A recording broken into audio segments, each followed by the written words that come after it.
Hey there, how we doing? I'm Eric O'Brien and this is my sports demo reel. But before we got started, I wanted you to see what it would look like if I was sitting at a desk doing the sports game.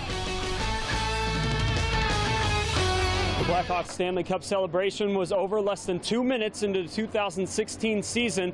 That's when the Rangers' Oscar Lindberg scored the first goal. But players insist this isn't a case of a championship hangover.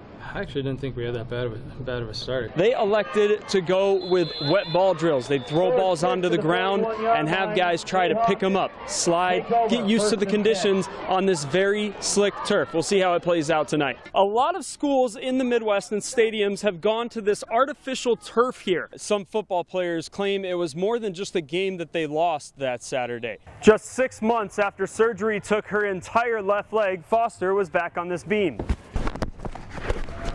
This team is doing more than just striking out batters. No moral victories on this floor tonight. The Byron girls basketball team came out with a suffocating defense and never let up, cruising to a 30-point victory. However, head coach Eric Yearly knows if they're going to hoist that state championship trophy tomorrow, there's no time to celebrate. Speaking of trophies, after a big win in New York, the Blackhawks took a visit to the White House to celebrate their Stanley Cup win last year, and they may have celebrated a little too hard gearing up for Minnesota. Outdoor hockey. Bears, cheeseheads. Mike McCarthy was quoted as saying they'd kick the Bears you-know-whats, but Matt Forte had other ideas. This one-yard touchdown run plus another $140 on the ground today. And less Aaron Rodgers is always a good thing for a defense. Bears up 13-10 at half, second half, and here comes A-Rod finding a familiar face to finish the Pack's first drive.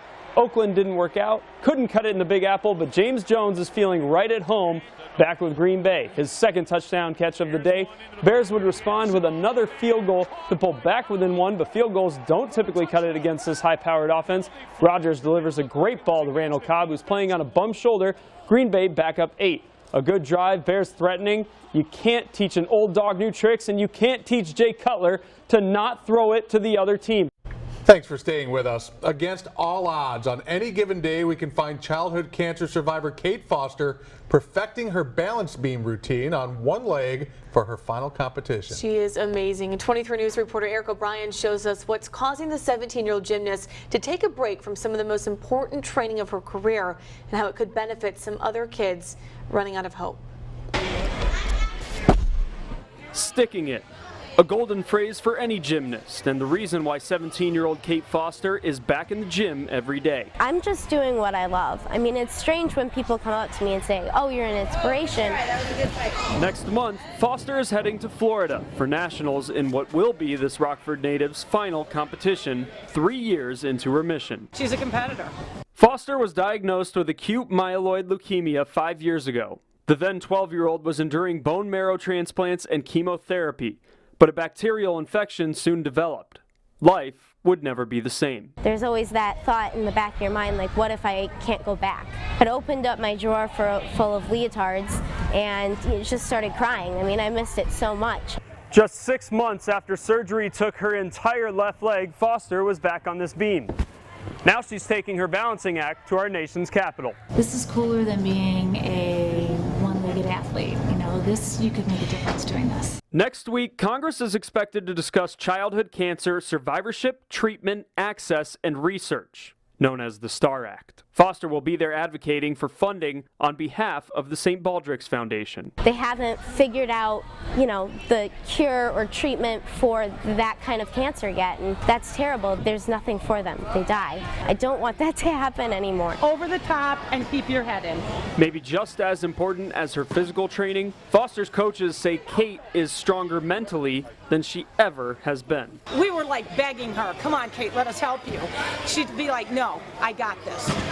That was the approach she took with the cancer. Get deductive for some of this stuff because, my leg's not where it should be, or I have to have a coach spot something. But I've kind of realized it doesn't matter anymore. I'm doing what I love, and that's what's important, and I'm inspiring people, and that's what's important too. Some deductions are just unavoidable. Foster tells me she had to accept reality when her leg went flying in the middle of an uneven bars routine. Yep, on the TiVo, so we all got to watch it once before it went away. Okay. Yep. Kate says she's happy to put crucial training on hold for such a good cause. In Rockford, Eric O'Brien, 23 News. 20 grueling military-style obstacles spread across more than 10 miles of Rockford Airport terrain. Pretty incredible. That's Tough Mudder in a nutshell, and it's even getting Rockford some international exposure, and I ran it today. Check out this awesome footage. A shocking day ends in a headband.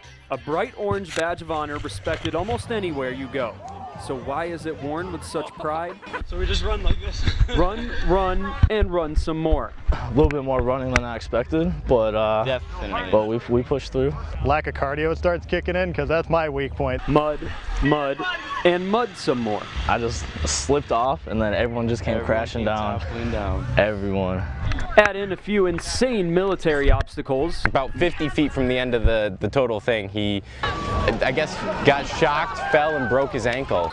Better make that 20, and you have your recipe for Rockford's first Tough Mudder. You go into shock right away. You come out of it, you have to climb over a wall, and you dunk right back into water, and your body starts freaking out. It brings thousands of people from all over the world.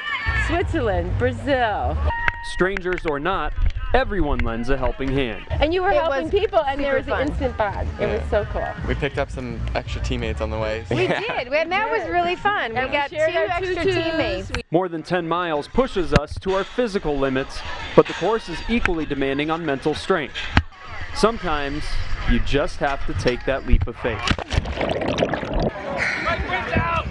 Failed, guys. Missed the bell by that much and smacked the water pretty hard. I don't know if you can see that redness, but yeah, that's scary. That's definitely mind over mutter. Go! But accept the challenge like us mutterers, and I promise, victory is oh so sweet. The two-day event is expected to bring more than $3 million for our area. Volunteers say a portion of the proceeds help Wounded Warrior Project. And Mike, if you weren't able to get out and you couldn't do the full mudder like I did, I earned the orange headband, as you see here, you can run the half tomorrow. Unbelievable stuff. I tell you what, I'm exhausted watching it, and you really got a great perspective by putting that camera on your head too, and wow, living it through you was pretty neat. And just so just cool. Missing the bell like you just did. And that much, and I want to say a special thank you. We had the GoPro, obviously, but the RACVB was kind enough to let me use the helmet since I didn't have anything to tie it to or anything like that. They came in the clutch and brought the helmet out, and yeah, Whitney Martin was out there, Tim Myers, our GM, was out there. A great time, grueling test, but so worth it. I'm sure my feet will say otherwise. Recover at some point. All right, well, congratulations to you and the rest of Team 23 at the Tough Mudder. That's great. You. The Gustafson's Football Frenzy starts right now. Welcome to the Football Frenzy, brought to you by Gustafson's Furniture and Mattress. I'm Eric O'Brien. Lutheran running back James Robinson is averaging more yards per carry than his jersey number this year. First play from scrimmage, and number 25 goes 54 yards to the house, leaving a mark on his way. The Cubs have reached the stretch of their season, and no, I'm not talking about singing in Harry Carey's box. Chase Utley between Arietta and History, and Jake gets Chase to chase, striking out the side to seal the deal. He had 9, count them, 9 birdies as part of a 7-under round. Last chance for the Bears from 50 yards out, and Robbie Gold is fool's gold. We go up 58-55, but Cameron Kohlberg has clutch running through his veins. Moment of the weekend belonged to the old-timers yesterday. Old Man River. Check out Troy Murray with the nasty move. He went right. That's right, he didn't go straight, and it fooled the goalie, but he'll take it. The Stars won the game, however. If you think that was good, I promise you, there's so much more to be had. And just like the baseball diamond, I'm going to bring energy, personality, and relentless work ethic to the newsroom. And before we go, I just want to say a couple of thoughts. My philosophy on the dying breed that is local sports.